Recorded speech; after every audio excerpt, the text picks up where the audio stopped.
We can measure the rotation of an object based on a quantity called torque. What I've drawn here on the left-hand side is a door. Imagine that you're looking at it from above, so the left side on that straight line would be the wall, and then the door extends outward. We're going to talk about the rotation of the door. Now, you probably already realized this, but if you want to move a door, if you want to open it, you want to apply the force as far away from the hinge point on the left-hand side as possible. If you were to apply the force very close to the hinge point, it would actually take a great deal of force to make the door rotate. So what we're going to do is we're going to calculate torque, which is the amount of rotation. To do this, we need r, which is the distance from the rotational axis in which you're applying your force, and F represents the force applied.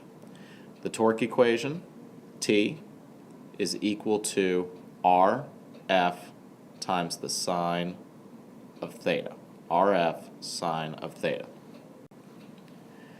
The force must be perpendicular to r, which is also called the moment arm for our torque.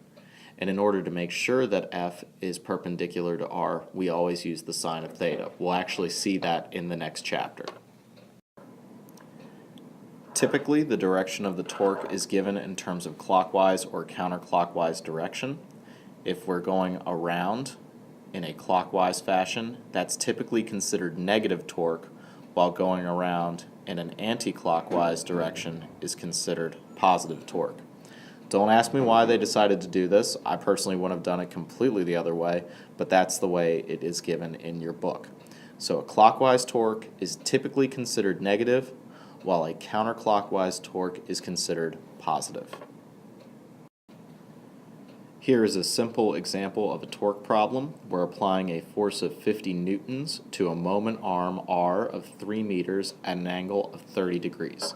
To calculate the torque, we're going to have Rf times the sine of theta, and so that's going to be equal to 3 times 50 times the sine of 30, and we get a torque equal to 75 Newton meters.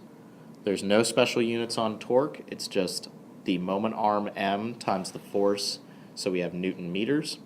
And since we are applying the torque upward, that's the perpendicular portion of the force, we are going to get a counterclockwise torque. So I would say that the torque is counterclockwise. Always make sure to put your pencil on your finger and apply the force in the same direction to see the rotation of the pencil, and that'll give you a better idea of the direction of the torque. In the next chapter, you'll see that we're actually using a cross product here, but for now, all you need to know is that the torque is equal to Rf sine of theta, and that we want the force to be perpendicular to the moment arm R.